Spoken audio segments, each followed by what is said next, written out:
Okay, in this program I'm going to load in information from a text file into a 2D array. Okay, so I declared my 2D array, rows and columns.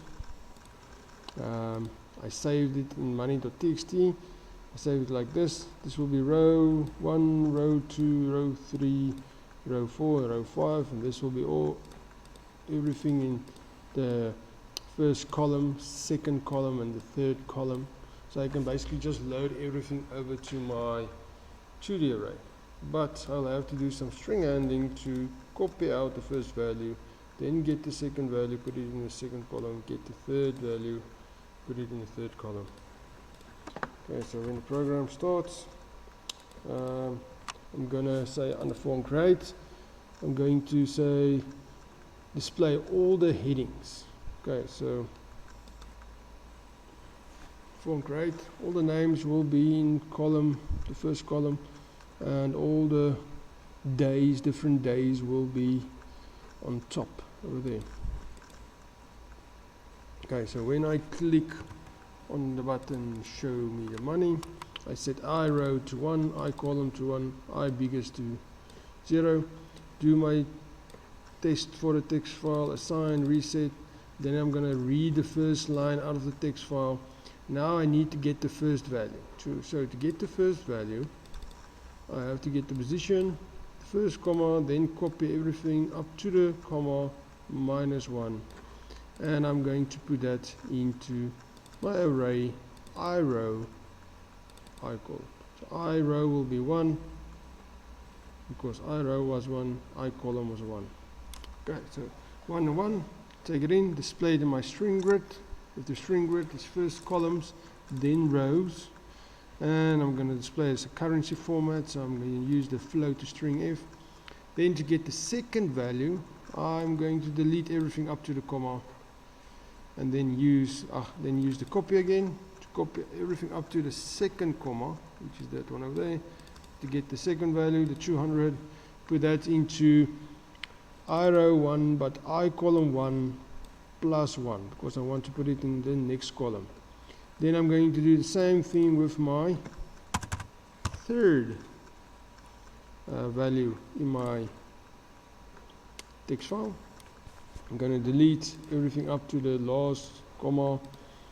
I'm going to display that into column 1 plus 2, which will be then 3 in column 3, and display it in column 3 of the string grid. Then I'm going to increase I row by 1, because I'm going to go back up into my while loop, because then I will be in the next row. It will be row 2, so I need to increase it by 1. So everything is going to happen again. It's going to separate all three of those values.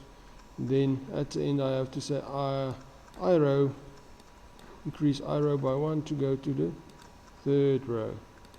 It's going to continue like this until we reach the end of the file over there, and then everything will be in my string grid and in my 2D array.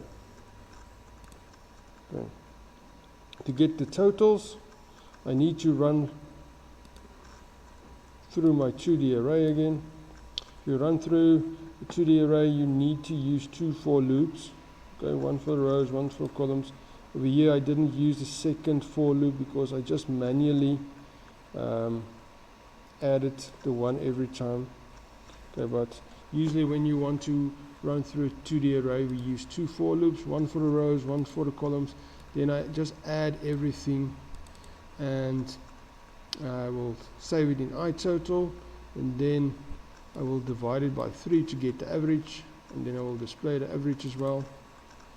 Okay, then iTotal is equals to 0, because I want to get the total for every person. So it's going to start there, add that one, add that one, add that one, then give me the total. When it goes to the next row, I want to set it back to 0, because I want Zolly to start over with 0 again. Otherwise I will have the total of Puppy already in the iTotal, and then I will be adding that to the values for Zolly. Okay, so for every row, every time I start this for loop, I'm going to set that row back to 0. Okay. And then to get the biggest, I'm going to use R big. I set it to 0 on top. You can maybe set it to the first one in the array if you want it. I set it to 0 because there's values bigger than 0. And I'm going to use these 2 for loops to run through it. So I'm not going to make new for loops for that because I'm already running through everything over here. And I'm testing it against R total. And I will save the biggest one in here. And I will save the R, the row, as I winner. And then I will use that to display the winner in the label. Just check quickly there.